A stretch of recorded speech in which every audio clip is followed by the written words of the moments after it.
Perhatikan anjing ini tiba-tiba merangkak ke tempat tidur, mencium perut tuannya, kemudian mulai menggonggong pada tuannya. Tuan menyuruh diam, tetapi dia semakin menggeram keras. Dia berhenti setelah tuan itu marah, melihat ada yang tidak beres. Wanita ini merasa ada yang aneh.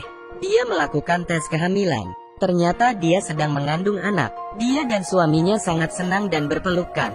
Tapi kemudian pasangan itu menyadari masalah serius. Ternyata anjing kesayangan wanita itu sebenarnya adalah anjing liar, sering dikejar dan dipukul oleh anak kecil. Karena itu setiap melihat anak kecil, dia akan merasa tidak tenang. Tuan takut June akan melukai anaknya. Mereka pun ingin menjualnya, tapi istrinya tidak ingin June disakiti lagi. Dia berusaha mempertahankan June. Hari-hari berikutnya, tuan rumah ini lebih menyayangi si hitam dan tidak menghiraukan June. June merasa tidak adil. 9 bulan kemudian, wanita itu pun melahirkan. Dia ingin June berkenalan dengan bayinya, namun June tidak bisa menerima bayi ini. Dia menggeram membuat Karin terkejut. Tuan sudah tidak sabar lagi, mengurung June di luar, tidak memberi dia makan dan minum seharian. June terus melihat ke dalam, tidak tahu apa kesalahannya. Nyonya meminta agar June dibiarkan masuk, namun untuk keselamatan bayinya, dia menolaknya. Saat June merasa sedih, melihat tetangga dan anjing sedang bermain. Melihat pertemanan ini, June tahu harus berbuat apa. Sampai tengah malam, ketika bayi itu menangis, pasangan ini pergi mengecek kamar bayinya. Tapi setelah masuk ke dalam, bayi itu malah terdiam. Ternyata June sudah menenangkannya. Tuan merasa tidak tenang. Dia mengusir June keluar. June hanya bisa duduk terdiam. Saat itu si hitam sedang berjalan di dalam rumah. June meminta tolong. Si hitam pun membuka pintu untuk June, membiarkan June masuk ke dalam, lalu menutup pintu kembali, mencari tempat untuk tidur. June berjaga di depan kamar si bayi.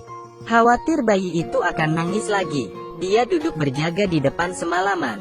Besok paginya suami istri melihat June, lalu memeriksa Karin di kamar. Menyadari Karin tidur terlelap, ternyata June menjaga dengan baik. Dengan bujukan istrinya, suaminya tidak lagi membenci June.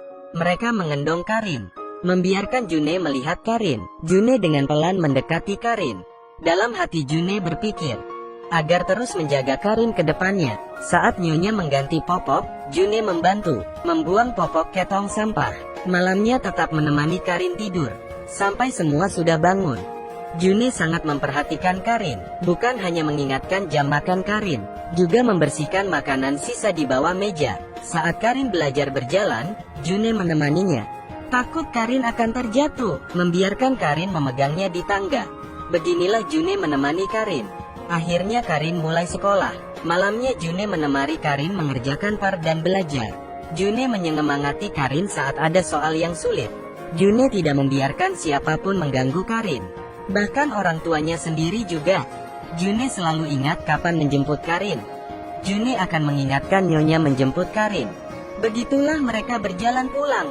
Saat hujan deras di malam hari, June tergesa-gesa masuk ke dalam kamar, membangunkan pasangan itu. Nyonya akhirnya terbangun. June membawa nyonya mencari Karin. Ternyata Karin demam tinggi. Dokter berkata beruntung cepat datang. Karin bisa saja sakit parah. June selalu menjaga Karin sepanjang waktu. Sedikit saja Karin merasa tidak enak badan, June akan langsung memeriksanya, lalu melapor pada nyonya. Saat nyonya menemani Karin tidur, Karin berkata gurunya memberitahu anjing hidup beberapa tahun saja. Dia takut kehilangan June dan Kopi. Nyonya berkata asal selalu menjaga, mereka akan selalu berada di sampingmu. Apa kamu akan selalu menemaniku? June mendekati Karin, membuat Karin tidur dengan tenang. Karin pun tidur terlelap. Karin akhirnya libur sekolah. Suami istri berencana liburan dengan Karin. Karin tidak tega berpisah dengan Karin. Ini pertama kali dia berpisah dengan June. Belum lama Karin pergi, June sudah tidak tenang. Kopi meminta Bibi membuka pintu untuk June. Bibi menolak Kopi. Di lain sisi June mengkhawatirkan Karin. Malamnya saat Bibi tertidur, Kopi membantu June keluar. June keluar mengejar Karin. June yang pertama kali keluar, sudah bertemu orang jahat, ditipu supir, untuk dijual dagingnya. Terakhir June berlari keluar dari mobil itu. Berjalan semalaman June kelelahan dan kelaparan. Di jalan dia bertemu dua laki-laki, satu memegang makanan kesukaannya, satu lagi berpura-pura di belakang. June akhirnya ditangkap dan diikat di pohon. Dua orang itu pergi mencari penjual daging. Ternyata semua itu dilihat oleh anak kecil. Anak itu melepaskan June. June balik badan berterima kasih kepada anak itu, lalu melanjutkan perjalanannya. Sampai di hutan, June mencium keberadaan Karin.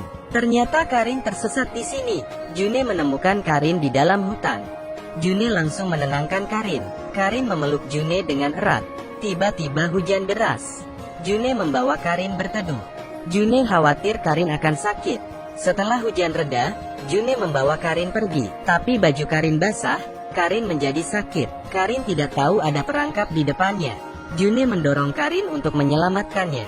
Tidak jauh, mereka dihadang pohon besar. Karin tidak bisa memanjat pohon itu. June pun mencari jalan keluar. Tapi tidak ada jalan lain. June mencari ke arah lain. Namun tetap tidak ada jalan. June mengorek lubang di tanah. June berhasil mengorek lubang. Tapi Karin sudah tidak bergerak. June sadar Karin sudah pingsan. June segera mencari pertolongan. Melihat ada Tuan yang mencari Karin. Tuan melihat June, merasa ada yang tidak beres. Mengikuti June berjalan. Menggendong anaknya berlari ke rumah sakit. Tuan tidak memperhatikan jalan sekitarnya. Saat akan terjatuh, June dengan sekuat tenaga mendorong Tuan ke arah lain. Tuan berhasil diselamatkan, tapi June yang terluka. Tuan melihat June yang terjatuh, mengecek June yang terluka. Tuan menjadi bingung.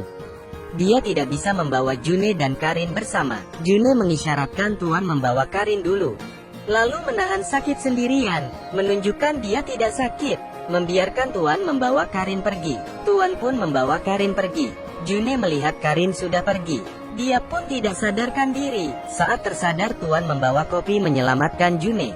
Tapi dokter berkata perangkapnya ada racun. June tidak akan bertahan lama. Tuan mendekati June, menatapnya dengan sedih.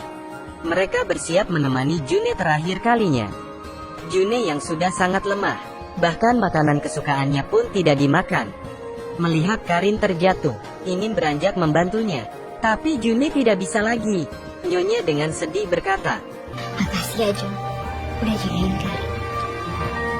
Kalau kamu mau pergi, kamu boleh pergi sekarang, Jun." Saat akan pergi, June mengingat masa lalunya. Ketika dia diselamatkan oleh wanita ini, ketika tuannya membencinya, wanita ini akan terus melindunginya. Begitu bayi itu lahir, wanita itu juga langsung akan memperkenalkan padanya. Setelah June menghilangkan rasa trauma pada anak kecil, Nyonya membiarkan dia mendekati Karin. Karena kebaikan Nyonya, June mengembalikan itu kepada Karin. Anjing adalah hewan paling setia. Jika Anda memberikan sebuah kehangatan, dia akan memberimu kehidupannya. Menatap Karin terakhir kalinya, June pelan-pelan menutup matanya. Begitulah jalan kehidupan June berakhir.